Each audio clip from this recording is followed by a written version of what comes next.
en el libro de Ruth. El libro de Ruth es una preciosa historia de amor y que también nos ilustra el plan de Dios para con nosotros los hombres. Y este libro de cuatro capítulos, vemos a la familia de Noemí y Elimelech, que van desde la casa del pan o de Belén hacia la tierra de Moab. Y vemos a Ruth, que es el personaje principal, podemos decir, en esta historia. Primero vemos a Ruth con su suegra. Luego le vemos capítulo 2. En el capítulo 3 le vemos allí en el descanso, en la era de Booz. Y en el capítulo 4, la recompensa, ya finalmente en el corazón de Booz. Y vemos aquí el plan que el Señor tiene, porque Ruth aparece en la genealogía de la persona del Señor Jesús, siendo una mujer moabita. Y la historia comienza allí en el capítulo 1 y más o menos ambientada en el periodo aproximado del capítulo 6 del libro de los jueces, cuando nos dice al finalizar el libro de los jueces que no había rey en Israel y cada uno hacía lo que bien le parecía. Y como cada uno hacía lo que bien le parecía, el Señor tenía en disciplina, podemos decirlo de esta manera, a su pueblo Israel. Y nos dice así la palabra del Señor. Aconteció en los días que gobernaban los jueces, que hubo hambre en la tierra. Y un varón de Belén de Judá que fue a morar en los campos de Moab, él y su mujer, y 2 hijos suyos. El nombre de aquel varón era Elimelech y el de su mujer, Noemí. Y los nombres de sus hijos eran Malón y Kelión, efrateos de Belén de Judá. Llegaron pues a los campos de Moab y se quedaron allí. Iremos paulatinamente viendo la historia y sacando el provecho o lo que el Señor tenga para hablarnos en esta noche a cada uno de nosotros. Tenemos aquí una familia que podríamos llamar una familia bien constituida. El padre, la madre y sus 2 hijos, varones. Y eran efrateos de Belén de Judá. Belén, como mencionaba al principio, significa casa del pan. Y Judá significa alabanza. Ahora en este primer capítulo podemos titularlo como el capítulo de la decisión. Ellos han tomado una decisión de dejar Belén e ir a Moab. Y de Moab y de Amón, leemos en Génesis el capítulo 19, son hijos de una relación incestuosa entre Lot y sus 2 hijas. Y eran parientes del pueblo de Israel, por ser Lot, pariente sobrino de Abraham. Así que estaban emparentados con el pueblo de Israel. Pero no había comunión con ellos, pues allí en el Pentateuco decía que ningún moabita podía entrar a la congregación de Israel, sino hasta la tercera generación. En Deuteronomio, capítulo 23, verso 3 al 6.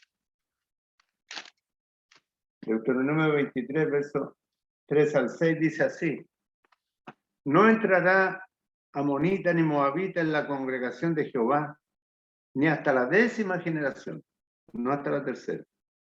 No entrarán en la congregación de Jehová para siempre, por cuanto no salieron a recibir con pan y agua al camino cuando saliste de Egipto, y porque alquilaron contra ti a Balaán, hijo de Beor, de Petor, en Mesopotamia, para maldecir.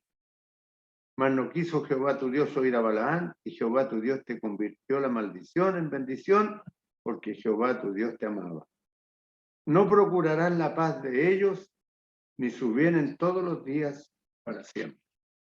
Ahora, ¿en qué consiste la decisión de esta familia judía, de esta familia israelita, en ir a morar a los campos de Moab? Ahora, cuando lo vemos así, con los pies bien puestos sobre la tierra y con el corazón en el cielo, encontramos que ellos han tomado una decisión que va en contra de la voluntad del Señor. Y lo vemos allí en el verso 3, que sucede algo terrible para la familia. Murió Elimelech, marido de Noemí, y quedó ella con sus 2 hijos. Ahora, el nombre de Elimelech significa mi Dios es rey. Los nombres tenían mucho que decir en aquel entonces. Y el nombre, cuando nombraban Elimelech, estaban proclamando que Dios era el que gobernaba la vida de ese hombre. Pero ¿cómo podemos exponerlo así cuando él pone a uno de sus hijos Malón, que significa enfermizo, y al otro Kelión, que significa débil?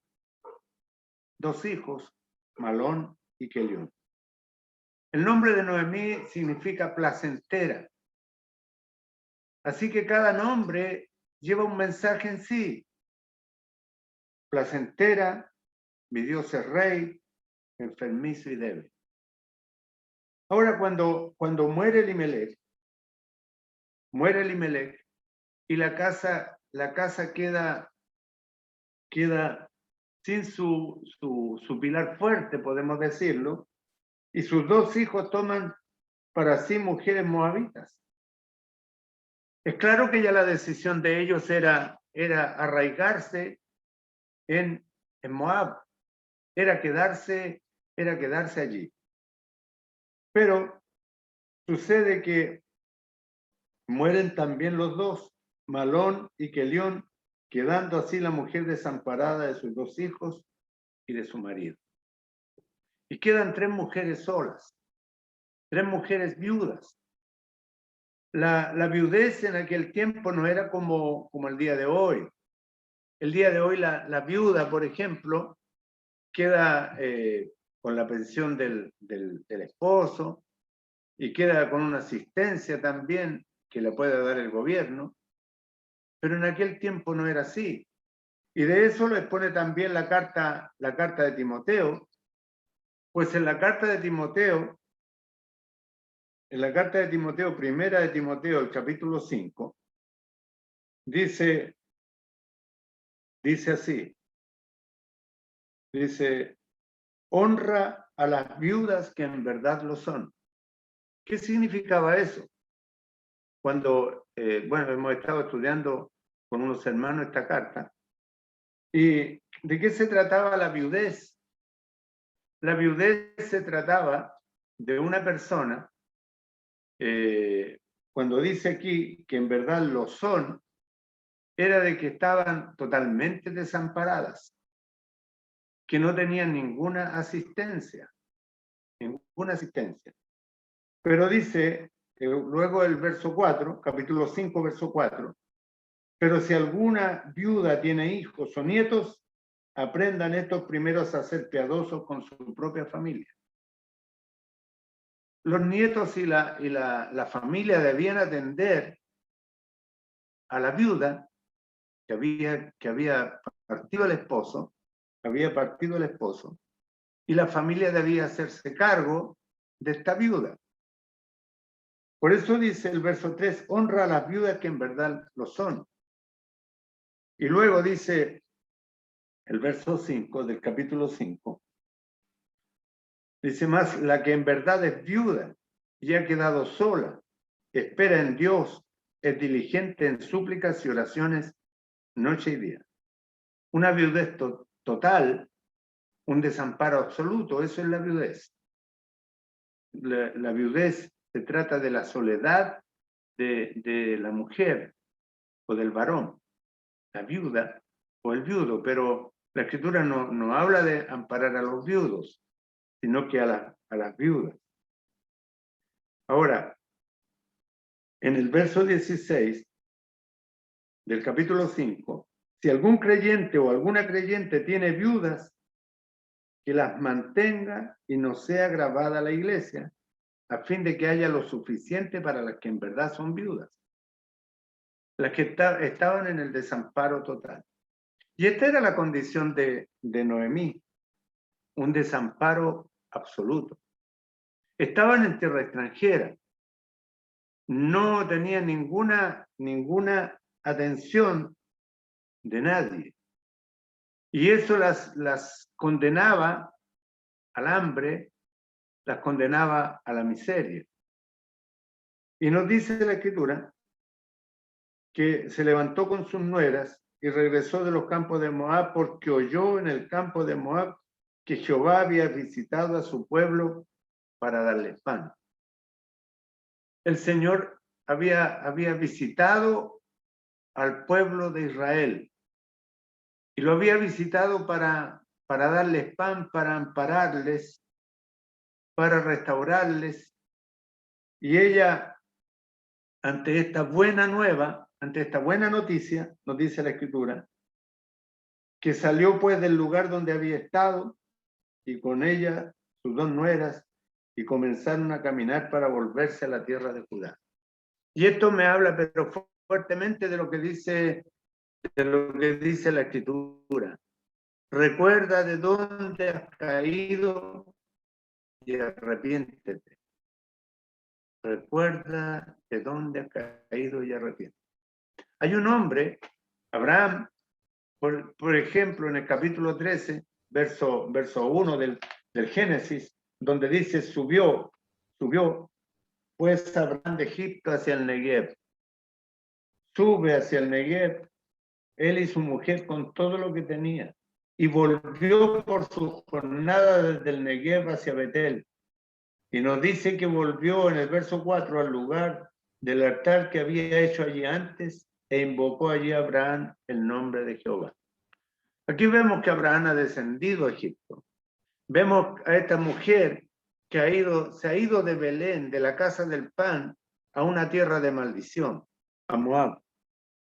Y suele suceder también en nuestras vidas, pudiera suceder que nos apartemos, que nos alejemos de la comunión con el Señor, que nos alejemos del lugar donde el Señor nos tiene bendecidos. Algunos comentaristas han expuesto que hubiera sido mejor para Abraham pasar hambre allí en Canaán que haber descendido a Egipto. Y lo mismo para esta mujer. Hubiera sido mucho mejor pasar hambre en Belén que ir a la tierra de maldición, a la tierra de Moab. Pero ya su corazón estaba ligado a sus dos nueras. Habían sido las esposas de sus hijos.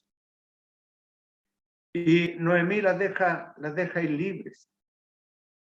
Ella sabía que no podría volver con las nueras a Belén porque serían despreciadas, serían mal miradas. Y nos dice la Escritura que Noemí dijo a sus dos nueras, andad, volveos cada una a la casa de su madre. Jehová haga con vosotras misericordia como la habéis hecho con los muertos y conmigo. La Escritura nos dice que todo lo que el hombre sembrare, eso también segará. En la conducta de estas mujeres, la conducta de estas personas van a manifestar, porque lo que ellas hagan va a manifestar lo que hay realmente, en su corazón. Y ella las despide. Os conceda Jehová que halléis descanso, cada una en casa de su marido. Las deja libres para que vuelvan a casarse. Luego las besó y ellas alzaron su voz y lloraron. Mire lo interesante de este texto, que las dos mujeres lloraron. Llora la suegra también, lloran las dos mujeres. Bueno, la tristeza ha embargado sus corazones, pero ella les dice, ciertamente nosotras iremos contigo a tu pueblo. Y Noemí responde, volveos, hijas mías, ¿para qué habéis de ir conmigo? ¿Tengo yo más hijos en el vientre que puedan ser vuestros maridos? Volveos, hijas mías, he ido porque yo ya soy vieja para tener marido. Y aunque dijese, esperanza tengo, y esta noche estuviese con marido, y aún diese a luz hijos, ¿habíais vosotras de esperarlo hasta que fuesen grandes? ¿Habíais de quedaros sin casar por amor a ellos? No, hijas mías, que mayor amargura tengo yo que vosotras, pues la mano de Jehová ha salido contra mí. A veces nuestras acciones quieren culpar a Dios lo que nosotros podamos hacer, y las consecuencias que de nuestras decisiones, a veces nos llevan a situaciones desagradables, a situaciones que puedan causarnos amargura, como esta mujer. Ellos habían decidido bajar a Belén, a Moab. Ellos han decidido alejarse de su tierra. Pero la Escritura nos habla de que aquí hay tristeza, aquí hay llanto, aquí hay desesperanza, y es triste cuando no se ve nada claro hacia adelante. Y cuando Orfa, que significa huérfana, ella besó a su suegra, mas Ruth se quedó con ella. Orfa la besa y se va. Y Noemí dijo, he aquí tu cuñada se ha vuelto a su pueblo y a sus dioses, vuélvete tú tras ella. Aquí no hay nada, no hay una predicación, aquí no hay un mensaje que pueda llevarla hacia el Señor. Más bien, la respuesta que entrega Ruth es una respuesta que conmueve. Y le dice, no me ruegues que te deje y me aparte de ti, porque a donde quiera que fueres iré yo, y donde quiera que vivieres viviré. Tu pueblo será mi pueblo y tu Dios mi Dios. Aquí vemos a dos mujeres, una que decide abandonar, una que decide ir en pos de dioses ajenos, y otra que decide quedarse para ir en pos del Dios de Israel. Tu Dios, tu pueblo será mi pueblo y tu Dios mi Dios. Ella ha abrazado la fe en una decisión que marcaría completamente su vida y que quedaría plasmada en las páginas de la historia, en los anales de la historia, en la genealogía de la persona del Señor Jesucristo. Nos dice aquí, donde tú murieres, moriré yo, y allí seré sepultada.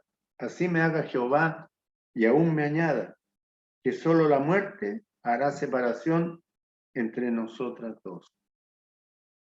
¿Quién podría describir un amor así entre una suegra y una nuera? Cuando la verdad que a veces en la sociedad nuestra muchas veces se bromea con las suegras, que las suegras y las nueras no se llevan bien, etc. Y esto es por siglos. Pero vemos aquí que realmente el amor entre una suegra y una nuera y la unidad que estas dos mujeres van a tener a través de la historia en los 4 capítulos, nos va a dar una tremenda enseñanza. Ruth era una mujer especial. Por supuesto que Noemí, con sus años, también con toda la sabiduría que tiene, va a saber aconsejar a esta joven mujer. Y nos dice que viendo Noemí que estaba tan resuelta a ir con ella, no dijo más. Ya estaba decidido. Este es el capítulo de la decisión. Hay decisiones aquí.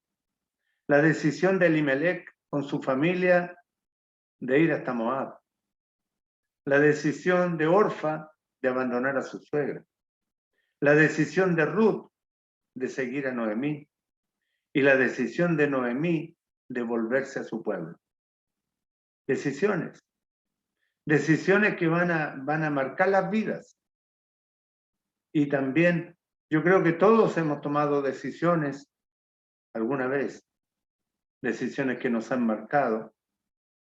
Decisiones que tal vez, y pensamos si no las hubiéramos tomado, quizás qué suerte hubiera corrido de nuestra vida. Decisiones que tomamos cuando jóvenes, cuando adultos, y ahora ya más mayores. Y ahora anduvieron, dice la Escritura, pues ellas dos hasta que llegaron a Belén. Y aconteció que habiendo entrado en Belén, toda la ciudad se conmovió por causa de ellas y decían, ¿no es esta Noemí? La que era placentera, la que tenía una vida quieta. No sabemos, y la Escritura no nos muestra qué vida tenía Elimelech y Noemí y los 2 hijos. Quizás muchos le conocían desde antes del matrimonio, como uno conoce la gente de su pueblo, cuando se conoce con personas que se conoce desde niño y que uno puede haber hasta jugado juntos en la infancia. Así también puede haber sido con Noemí. Pero la ven llegar y todos quedaron conmovidos, dice la Escritura, por causa de ella. Ha causado conmoción. No sabemos cómo vuelven. Yo me imagino, de la misma manera que volvieron. Ellas volvieron de la tierra de la maldición a la casa del pan. Es bueno volverse. Es bueno volverse. Volvió, pues, de sus jornadas hasta Betel, al altar donde había estado antes. Así sucedió con Abraham. Hubo una enseñanza y creo que Noemí también debe haberla tenido. Una enseñanza que iba a marcar la vida. Iba a marcar la vida. La Escritura nos dice que se fue llena, dice aquí en el verso 21. Me fui llena, pero Jehová me ha vuelto con las manos vacías. Y perdónenme, al leer esta porción, yo difiero un poco con Noemí. Y tal vez ustedes van a pensar qué le pasa al hermano Patricio. ¿Ya? Pero ella no iba llena. Ellas iban con la familia. Ellas iban con la familia. Pero iban lejos del Señor. Iban lejos del Señor. Se habían alejado. Estaban tomando decisiones que no eran de bendición. Dicen, me fui lleno vacías. Y en realidad no vuelve con las manos vacías. Vuelve con una mujer de Dios. Una mujer que va a ser más recordada que ella misma incluso. Que la misma Noemí. ¿Por qué me llamaréis Noemí? Ya que Jehová ha dado testimonio contra mí y el Todopoderoso me ha afligido. ¿Cómo podríamos pensar que el Todopoderoso la afligió cuando las decisiones las tomó Elimelech, decisiones que marcaron su vida?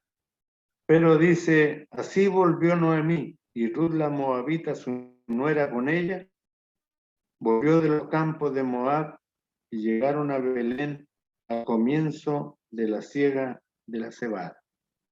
Así que este capítulo 1 está en los campos de Moab, y en el capítulo 2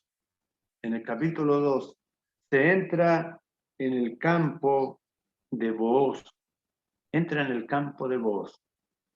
Y aquí, en este libro, esta historia que es una hermosa historia. Casi siempre hay historias que comienzan bien y terminan mal.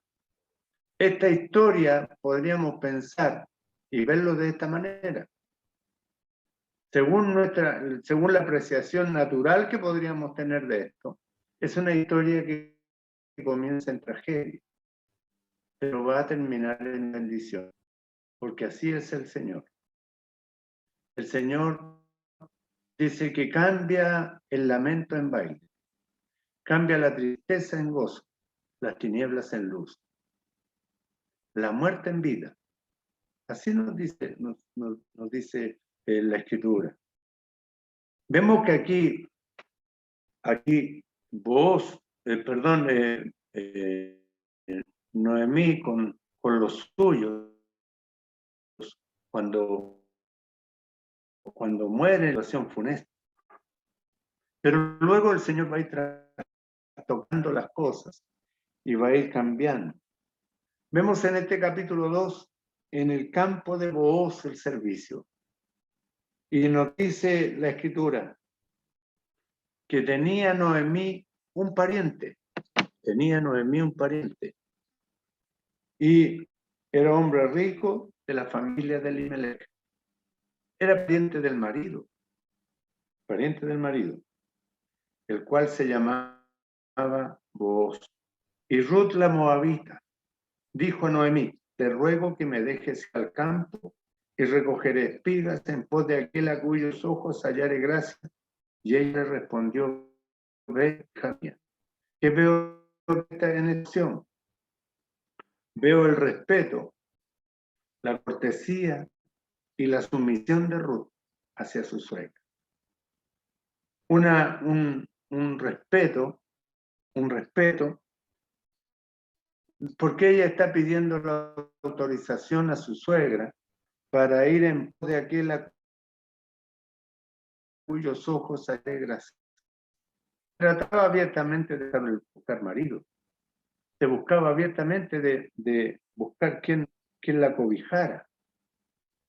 Y Noemí le dice, ve, hija mía, ve.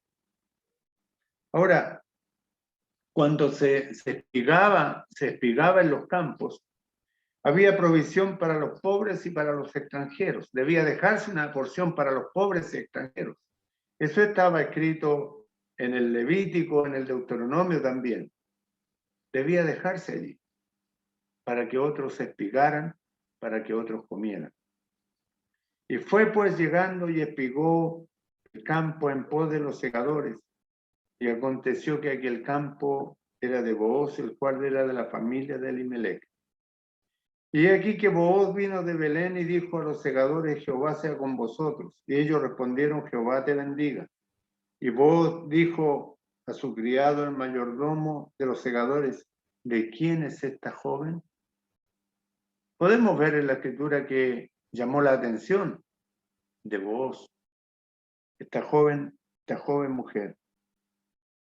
Y el criado responde y dice, la joven moabita que volvió con Noemí de los campos de Moab. Y ha dicho, te ruego que me deje recoger y juntar tras los segadores entre las gavillas. Entró pues y está desde por la mañana hasta ahora sin descansar ni aún por un momento. Y por lo que nos muestra la Escritura, vamos viendo las características de Ruth. ¿Cómo era? Era una mujer virtuosa. La mujer de Proverbios 31. Podemos decirlo con toda seguridad. Porque era una mujer respetuosa, cortés, sumisa y además trabajadora. Y nos dice que Booz le dice a Ruth: oye, hija mía, no vayas a espigar a otro campo ni pases de aquí, y aquí estará junto a mis criadas. La cobija. Y va, dice: mira bien el campo que cieguen y síguelas, porque yo he mandado a los criados que no te molesten, y cuando tengas sed, ve a las vasijas y bebe del agua que sacan los criados. En alguna ocasión hemos hablado de las vasijas. Las vasijas se colocaban en lugares públicos para que hubiera refrigerio para el cansado. Y así ella tenía toda la libertad. ¿Y qué es lo que le da voz? Le da seguridad. Y aquí encontramos una figura hermosa de lo que es Cristo y la iglesia. Cristo y la iglesia.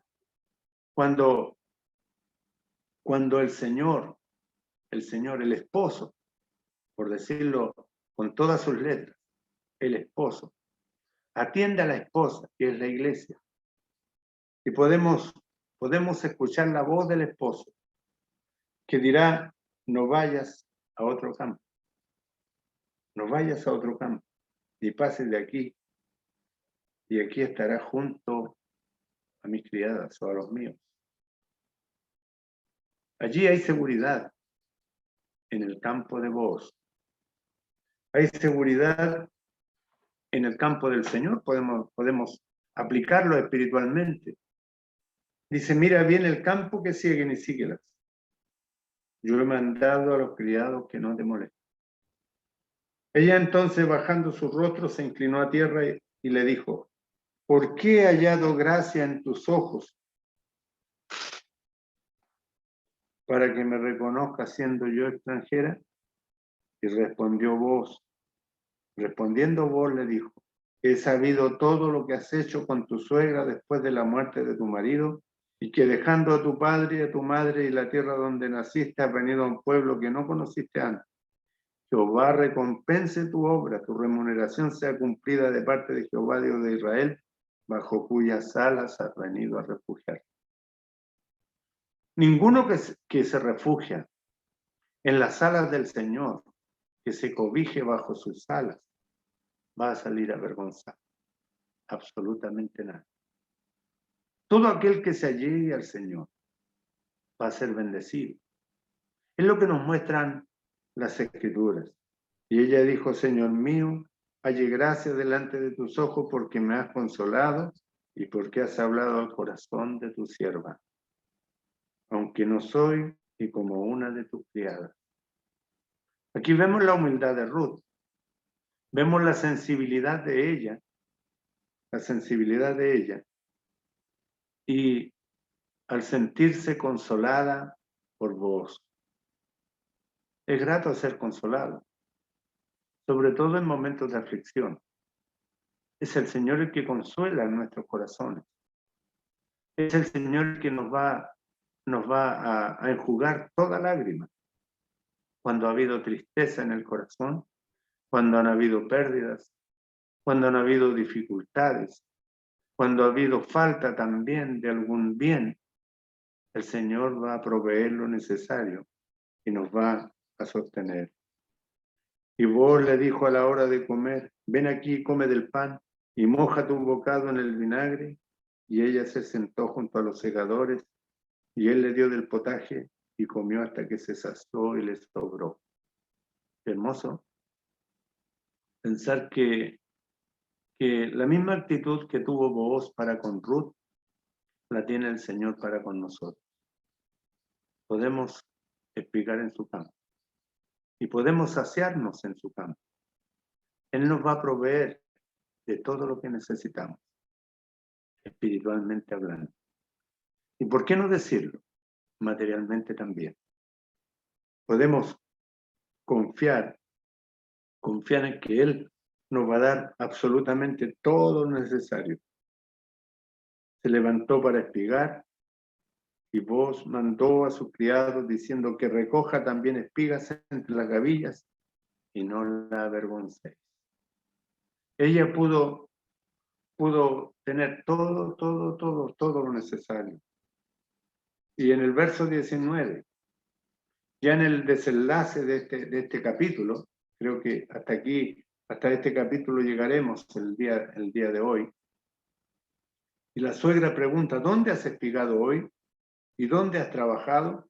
Bendito sea el que te ha reconocido. Y contó ella a su suegra con quien había trabajado y dijo, el nombre del varón con quien he trabajado es Booz.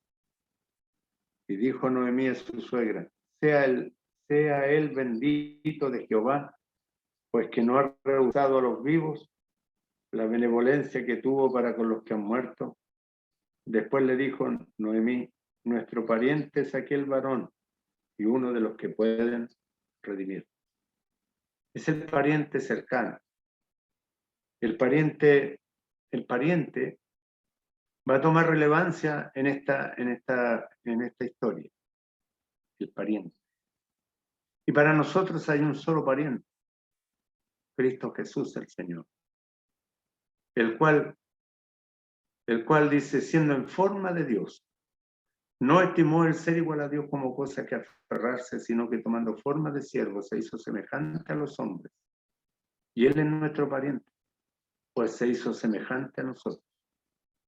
Y estando en la condición de hombre, se humilló a sí mismo, haciéndose obediente hasta la muerte de cruz.